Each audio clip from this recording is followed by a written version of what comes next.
मंडळी नमस्कार. हल्ली देशभरात सगळीकडे चारी दिशेने देशाच्या फक्त एकच चर्चा आहे, सोनम वांगचुक, अभिजित दिपके आणि जंतर मंतर दिल्ली.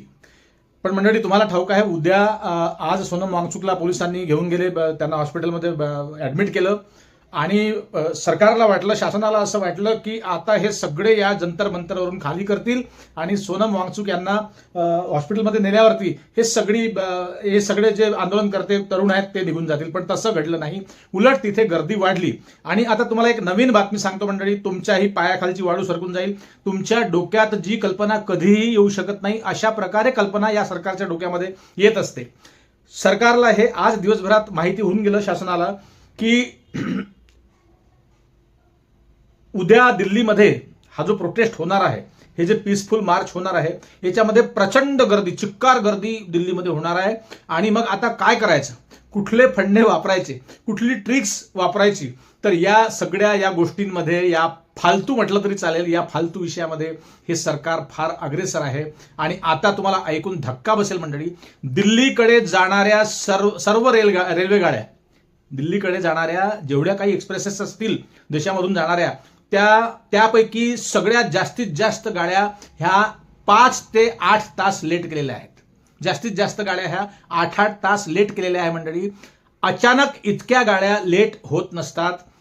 कुठल्याही भागात, एखाद्या रूटवरून एखादी गाडी, रेल्वे गाडी 1-2 तास लेट होऊ शकते, पण 8 तास प्रत्येक ठिकाणच्या गाड्या लेट करण्यात आल्या. आणि अनेक रेल्वे मार्ग, रूट्स हे चेंज करण्यात आले मंडळी.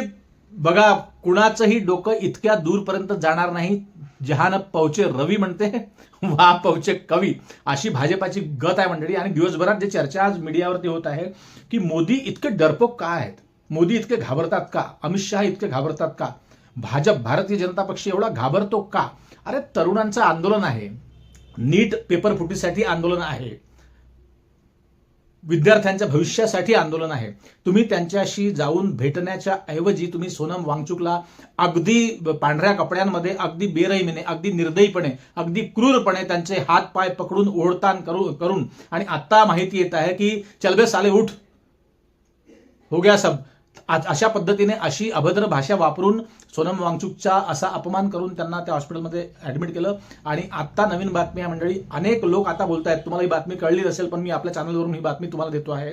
आणि ही किती दुर्दैवी ही गोष्ट आहे मंडळी की या देशाच्या पंतप्रधानाला असं वाटतं की दिल्लीमध्ये लोकांनी आंदोलनासाठी येऊ नये. जास्तीत जास्त संख्येने उद्या लोक येणार आहेत दिल्लीमध्ये, कारण आज सोनम वांगचुकला उचलून त्यांनी फार मोठी चूक केली असं वाटतंय. त्यांना वाटलं अभिजित दिपके या ठिकाणून हटून जाईल आणि हे सगळं अफरातफर होऊन जाईल, सगळं विस्कळीत होऊन जाईल आंदोलन. पण तसं न घडता देशात ही आग पेटलेली आहे. अनेक शहरांमध्ये आजही लोकांनी आंदोलनं केले आणि अनेक तरुण वेगवेगळ्या ठिकाणून, तुम्हाला तुमच्या माहितीसाठी सांगतो, विदेशी मीडिया सुद्धा जंतर मंतरवरती पोहोचला आहे.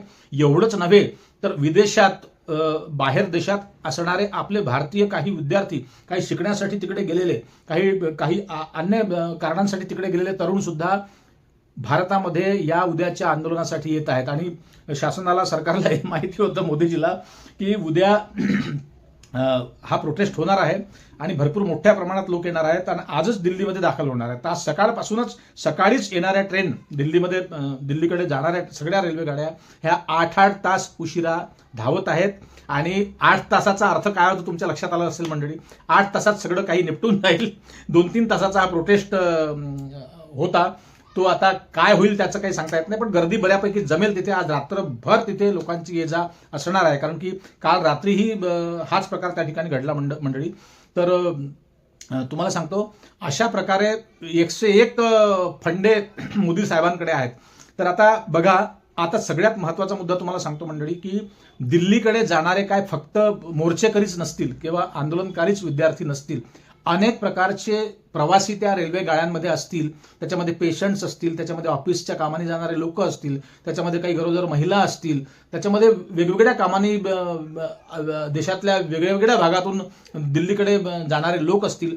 त्यांचं त्या 8 तासामध्ये काय होईल मंडळी. कुणाला काही मीटिंग अटेंड करायची असेल, कुणाला काही कुठली ऍडमिशन घ्यायची असेल, अनेक वेगवेगळ्या प्रकारचे विद्यार्थी त्या ट्रेनमध्ये वेगवेगळ्या विषयांनी चाललेले असतील.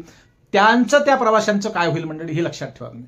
आणि तुम्ही आता बघा, उगाच मी तुम्हाला आकडेवारी देत नाही की कुठली एक्सप्रेस, आपला काही तो विषय नव्हे या चॅनलचा की कुठली एक्सप्रेस किती तास उशिरा पोहोचणार आहे दिल्लीला आणि कुठला रेट आपला कुठला मार्ग कुठला रूट नेमका चेंज झालेला आहे ते तुम्ही ChatGPTला विचारलं तरी तुम्हाला ते नक्की सांगेल.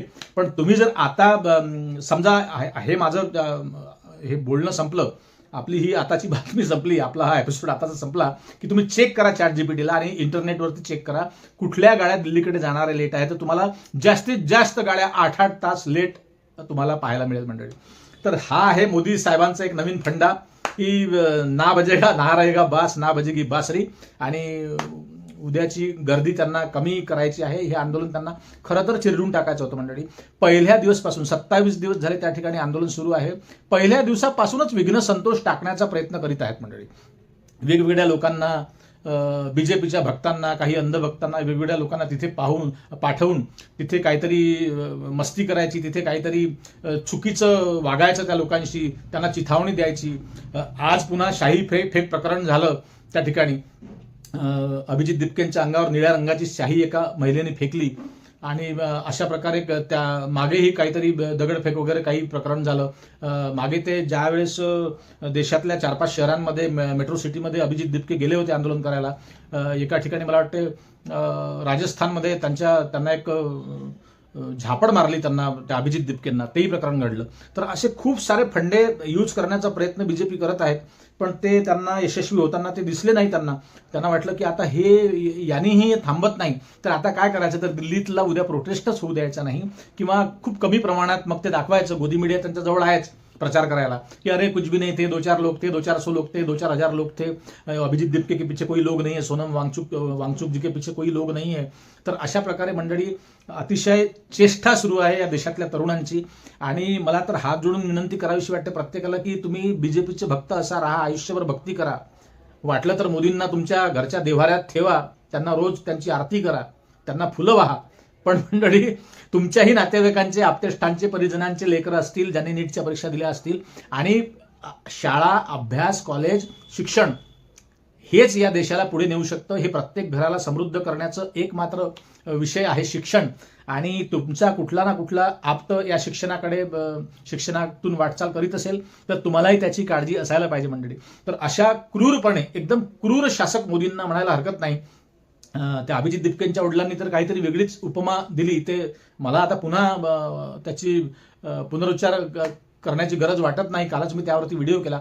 अतिशय संतप्त होऊन अभिजित दिपकेंनी मोदींवरती टीका केली आणि देशातल्या विविध भागातून त्यांच्यावरती टीका होत आहे. तर अशा प्रकारे घाबरण्याचं काय कारण आहे? हा राईट्स आहे, संविधानाने दिलेला अधिकार आहे आंदोलन करण्याचा. तर तुम्ही तुमच्या प्रतिनिधींना पाठवा, तुम्ही त्यांना आश्वासन द्या, लगेच कुठलं काम करू नका. तुम्ही धर्मेंद्र प्रधानचा राजीनामा तुम्हाला आत्ताच्या आताच घ्यायची गरज नाही, पण ऍटलिस्ट निदान कमीत कमी त्यांना जाऊन भेटणे, एक सौहार्दते, एक थोडीशी सहानुभूती दाखवणे, हे सरकारचं एक मायबाप ज्या सरकारला म्हणतो आपण, जनता प्रचंड बहुमतांनी निवडून देऊन त्या दिल्लीकडे पाठवते गादीवर बसवायला, तर यासाठी पाठवत नाही मंडळी. तर तुम्ही कमेंट करून नक्की सांगा की ही वागणूक सरकारची अतिशय वाईट, अतिशय क्रूर आहे, निष्ठुर आहे. आणि म्हणूनच अभिजित दिपकेंच्या आईनी काल म्हटलं की मोदी निपुत्रिक आहेत, त्यामुळे देशातल्या लेकरांची त्यांना काळजी नाही, त्यांना संसार नाही, त्यांना बायको नाही, त्यांना लेकरं नाही, त्यामुळे त्यांना घरदार नाही.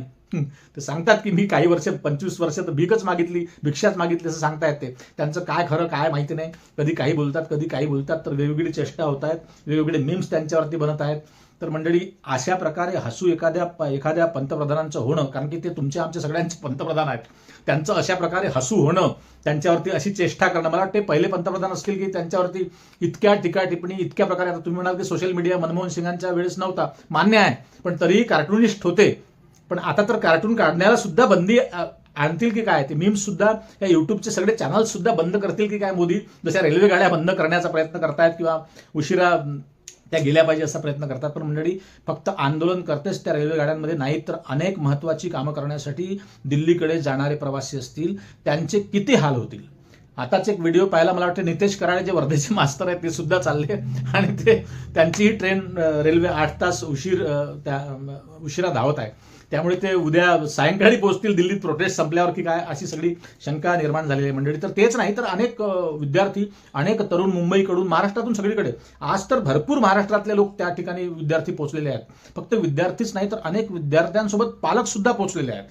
काही विद्यार्थ्यांना पालकांनी मनाई केली जायला की काही अफरातफरी होईल, काही तिकडे धावपळ होईल किंवा काही वाईट, काही अनुचित काही घडेल, त्यामुळे तुम्ही जाऊ नका. तरीही चुपकारून, चोरून, आईवडिलांना टाळून अनेक विद्यार्थी त्या ठिकाणी आलेले आहेत मंडळी. तर अशा प्रकारे मोदी साहेबांनी नवीन फंडा वापरला आहे. रेल्वे गाड्याच उशिरा केलेल्या आहेत. आता उद्याच्या त्या आंदोलनाला, कॉक्रोच जनता पार्टीच्या आंदोलनाला, अभिजित दिपकेच्या त्या आंदोलनाला, त्या प्रोटेस्टला काय प्रतिसाद मिळतो ते आपल्याला बघावं लागेल मंडळी. सोनम वांगचुक तर हॉस्पिटलमध्ये आहेत आणि डिस्चार्ज मागत आहे त्यांच्या पत्नी. ते म्हणतात की प्रायव्हेट हॉस्पिटलमध्ये आम्ही त्यांना ऍडमिट करतो, पण त्या ठिकाणी पोलिसांचा अत्यंत कडक पहारा लावलेला आहे हॉस्पिटलच्या बाहेर. अरे बाबा, पेशंट आहे तो काय धावून पळून जाईल किंवा तिथे काही कोणी बंदूकधारी जाईल आतमध्ये. तर अशा प्रकारे मंडळी डॉक्टर सुद्धा जे उपचार करत आहेत ते सुद्धा अतिशय दडपणात त्यांच्यावरती भीतीदायक वातावरणामध्ये त्यांच्यावरती उपचार हॉस्पिटलमध्ये सुरू आहे मंडळी. तर अशी काय म्हणावं, हसावं की रडावं या पंतप्रधानासाठी, या सरकारसाठी, तुम्ही कमेंटमध्ये नक्की लिहा. आणि आपल्या चॅनलवरील आपल्या नेहमीच्या शैलीमध्ये आपण जे ठोकतो कार्यक्रम, त्यासाठी कमेंट नक्की करा आणि चॅनलवरती नवीन असाल तर सबस्क्राईब करा. पुन्हा भेटूच. नमस्कार.